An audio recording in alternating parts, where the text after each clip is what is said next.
नमस्कार, मैं हूं राम प्रकाश राय। हिमाचल प्रदेश में हो रहे विधानसभा चुनावों में जेपी नड्डा एक भाषण दे रहे थे। भाषण में जेपी नड्डा ने रूस और यूक्रेन युद्ध का जिक्र किया। उन्होंने कहा कि प्रधानमंत्री के ये आकर्षक व्यक्तित्व का नतीजा है कि उन्होंने पहले जेलेंस्की को फ़ोन किया, फिर पुतिन को फ़ोन किया, युद्ध रुकवाया और भारत के बच्चे जो है वो तिरंगा लेकर के वहाँ से बाहर निकले। हालांकि कुछ देर के बाद भारत के विदेश मंत्रालय की तरफ से इसका खंडन आया। इस तरीके की चीज़ें जो है वो जो बयान था वो कुछ अलग कह रहा था। दरअसल उसमें कहा गया था उस बयान के हिसाब से कि ऐसी कुछ चीज़ें नहीं हुई थी।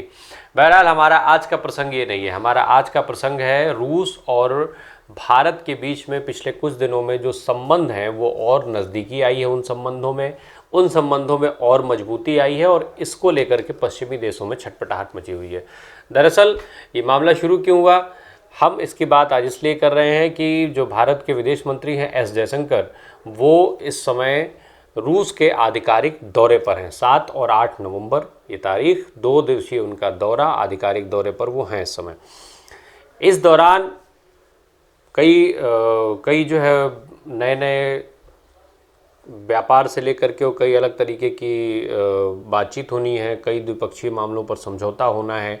चूँकि कुछ दिन पहले ही वहाँ पर जाना था पर कई कारणों से वो दौरा रद्द हुआ था। वहाँ पर वो रूस के विदेश मंत्री जो हैं सर्गेई लावरोव, उनकी मुलाकात हुई। उस दौरान कई द्विपक्षीय मामलों पर समझौते हुए और कई द्विपक्षीय मामलों को आगे बढ़ाने की बात चली। क्योंकि इस समय पूरी दुनिया में खासकर पश्चिमी जो देश हैं उन देशों में भारत और रूस का व्यापार एक बड़ा मुद्दा बना हुआ है। दरअसल भारत और रूस का जो व्यापार है वो उस पर अगर नज़र डाली जाए तो वास्तव में जो आंकड़े हैं वो बताते हैं कि आखिर क्यों इस व्यापार से पश्चिमी देश जो है वो चिंतित हैं। इसके बारे में हम विस्तार से बात करेंगे। दरअसल फरवरी में जब रूस और यूक्रेन युद्ध की शुरुआत हुई तब से जो है वो रूस की छवि दुनिया में बदली है। रूस की जो छवि थी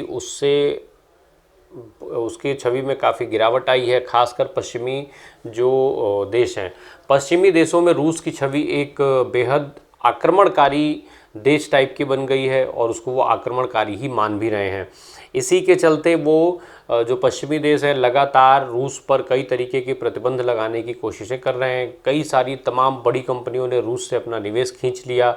जो वहाँ पर उनके कल कारखाने या जो भी किसी भी तरीके का जो उनका व्यापार था उसको उन्होंने बंद कर दिया, अपना निवेश रूस से वापस ले आए। इसके अलावा रूस पर कई तरीके के आर्थिक और राजनीतिक प्रतिबंध लगा दिए गए।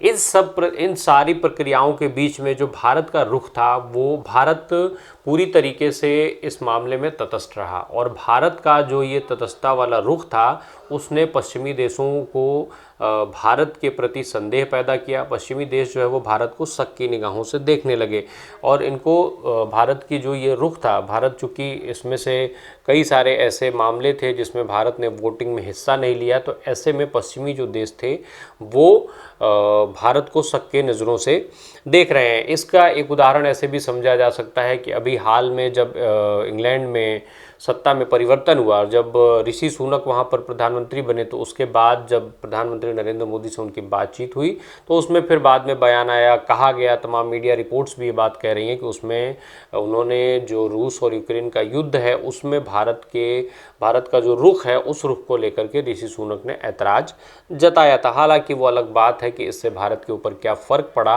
अभी तक ऐसा कुछ दिखाई नहीं दे रहा है। किसी तरीके का उनके आपत्ति का या उनके ऐतराज़ का भारत के रुख में कोई अंतर आता हुआ फिलहाल दिखाई नहीं दे रहा है। यही नहीं, इसके पहले ब्रिटेन के जो विदेश मंत्री जेम्स क्लेवरली ने भी इसको लेकर के कुछ इस तरीके का ही रुख अपनाया था। उन्होंने भी इस चीज़ों को लेकर के ऐतराज़ जताया था। अब पश्चिमी देश जो है वो रूस को हर तरीके से, हर आधार पर अलग थलग करने में लगे हुए हैं। एक तरफ जहां वो आर्थिक आधार पर उसको कमज़ोर करने में लगे हैं, वहीं दूसरी तरफ तमाम कूटनीतिक चालों से कूटनीतिक आधार पर भी रूस को ये अलग थलग करना चाहते हैं। इन सब के बावजूद रूस और भारत का, जब से रूस और यूक्रेन का युद्ध शुरू हुआ है तब से रूस और भारत के बीच की जो पुरानी दोस्ती थी उसमें और ज़्यादा गर्माहट और ज़्यादा करीबी देखी जा रही है। उसका एक मूल कारण है इस वक्त का बढ़ा हुआ द्विपक्षीय व्यापार।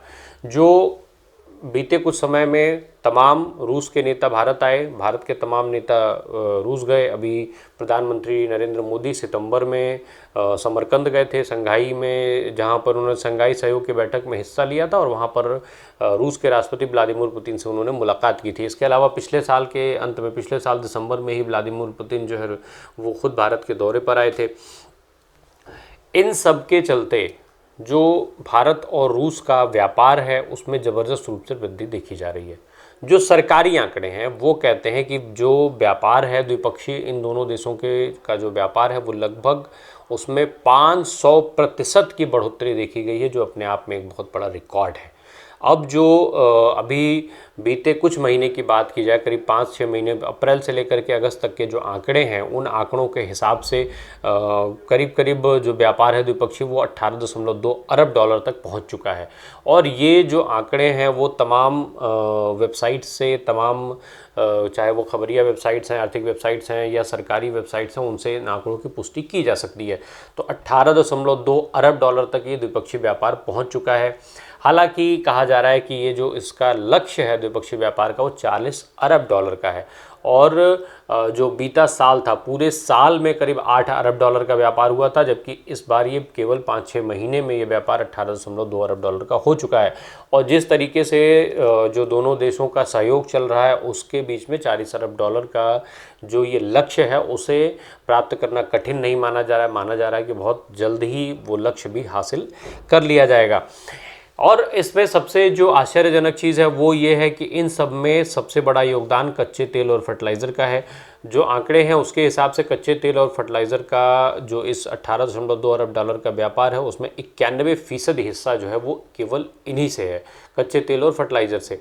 तो इसका मुख्य जो कारण है कि रूस ने जब उसके ऊपर आर्थिक प्रतिबंध लग रहे थे तो कच्चे तेलों को सस्ता किया। जब भारत ने कच्चे तेल खरीदना शुरू किया तो उसने कई तरीके के और छूट भारत सरकार को दिया।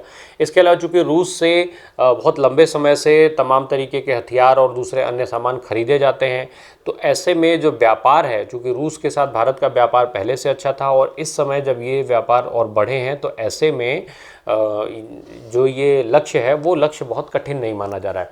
वहीं इसी लक्ष्य और इसी बढ़े हुए व्यापार के जो ये आंकड़े हैं उसके चलते पश्चिमी देश जो है वो चिंतित हैं। पश्चिमी देशों को लग रहा है कि जिस तरीके से भारत रूस के साथ व्यापार कर रहा है उससे रूस के ऊपर जो आर्थिक प्रतिबंध लगाने की उनकी चाल है वो कामयाब होती नहीं दिखाई दे रही है। रूस पर जो आर्थिक प्रतिबंध की मार वो करना चाहते हैं वो रूस पर नहीं हो पा रही है, चूँकि भारत उसका एक मजबूत समर्थक बना हुआ है। भारत का जो व्यापार है उससे रूस को ज़बरदस्त आर्थिक रूप से एक सहायता पहुंच रही है और रूस की मजबूती जो है वो कायम है और यही पश्चिमी देशों की चिंता का कारण है। इसी के चलते जो भारत और रूस का ये संबंध जो और नज़दीकियाँ बढ़ी हैं, जो और करीबी आई है दोनों के बीच में, इससे पश्चिमी देश चिंतित हैं।